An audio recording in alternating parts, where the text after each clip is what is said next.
بسم اللہ الرحمن الرحیم۔ السلام علیکم۔ مکڑی کا جالا اور مکڑی کو مارنے کا حکم۔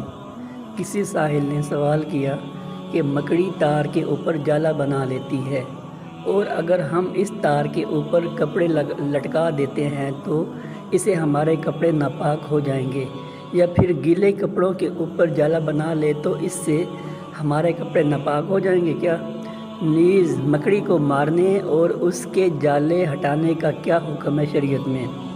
جواب: واضح رہے کہ مکڑی کا جالا پاک ہے، لہٰذا اگر وہ کپڑوں پر لگ جائے تو اس سے کپڑے ناپاک نہیں ہوں گے، اور مکڑی اگر باعث تکلیف اور اذیت ہو یا مکڑی زہریلی ہو تو ایسی صورت میں مکڑی کو مارنا جائز ہے، لیکن گھروں میں رہنے والی مکڑیاں عموماً موذی نہیں ہوتی، لہٰذا بلا ضرورت ان کو مارنے سے بچنا چاہیے۔ تاہم اگر مکڑی کے جالے بن گئے ہوں تو اسے صاف کر سکتے ہیں۔ فقط واللہ اعلم بالصواب۔